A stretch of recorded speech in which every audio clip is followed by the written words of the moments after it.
ఇక పార్టీ మారడం ఖాయం. నేను పార్ట్ టైం పొలిటీషియన్ని, ఫుల్ టైం బిజినెస్ మ్యాన్ని. మరి ఎందుకు రావాలి? ప్రజల్ని ఎందుకు మోసం చేయాలి?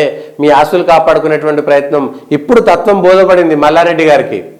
అయ్యో నేను పైసలు ఉన్నాయి, నేను వచ్చినా రాగానే నాకు ఎంపీ సీట్ ఇచ్చిరు, రాగానే ఎమ్మెల్యే సీట్ ఇచ్చిరు, మంత్రి పదవి ఇచ్చిరు అనుకున్నారు. కానీ పోరాటం చేయాలి, రాజకీయాలంటే ఇన్ని అవసరాలు ఉంటాయి, ఇన్ని కథలు ఉంటాయి అనేటువంటి విషయాన్ని మర్చిపోయారు.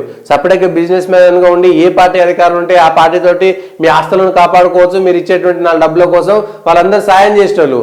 మీరే స్వయంగా పార్టీలలోకి వచ్చి మీరే రాజకీయాల్లోకి వచ్చిన తర్వాత జరిగినటువంటి నష్టానికి ఇప్పుడు తత్వం బోధపడింది మల్లారెడ్డి గారికి. ఇక నేను పార్టీ మారడం ఖాయం, వ్యాపారాలకు ఇబ్బందులు లేకుండా రాజకీయ నిర్ణయాలు, ఇక్కడ నేతలు అడ్డుపడుతున్నారని డీకే వద్ద చెప్పాను.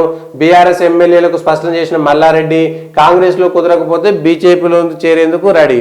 ఎండ్ల చేరితే ఏమున్నది? మీరు ప్రజలకు మాత్రం అంటే ప్రజలారా ఆలోచించండి. ఒక్కసారి ఎన్నుకునేటువంటి నాయకుడు మనకు ముందు మంచిగానే కనిపిస్తాడు, కానీ ఆ తర్వాత జరిగేటువంటి అంశాలను పరిశీలించి ఇట్లా డబ్బులు ఉన్నాయని లేకపోతే ఇష్టం ఉన్నటువంటి వచ్చేటువంటి నాయకులను దయచేసి ఎక్కడ పెట్టాలనో అక్కడే పెట్టండి.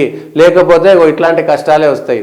ఎన్నుకున్నటువంటి నాయకులు పార్టీలు మారిన తర్వాత మధ్యలో ఎమ్మెల్యేలు కొన్ని ఎన్నికల సందర్భంలో ఒక పార్టీ నుంచి మారి ఇంకో పార్టీకి పోయి పోటీ చేసినంటే ఎంతలో కొంత ఒప్పుకోవచ్చు. కానీ గెలిచిన తర్వాత ప్రతిపక్షంలో ఉండమని అక్కడ ఉండేటువంటి ప్రజలు ఆయనకి వేస్తే ఆయన వాళ్ళని వంచి, ఓట్లు వేసినటువంటి ప్రజలను వంచి పార్టీ మారిపోవడం అనేటువంటిది ఎట్లా? పోనీ రాజీనామా చేసి ఆ పార్టీకి వెళ్ళిపోవచ్చు, రాజీనామా చేసి ఆ పార్టీకి వెళ్ళిపోవచ్చు. ఆ పార్టీకి వెళ్ళిపోవాల్సినటువంటి పరిస్థితులను కల్పించుకోవాలి.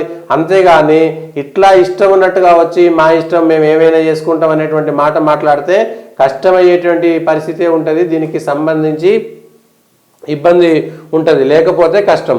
ఇగో పార్టీ మారడం ఖాయం.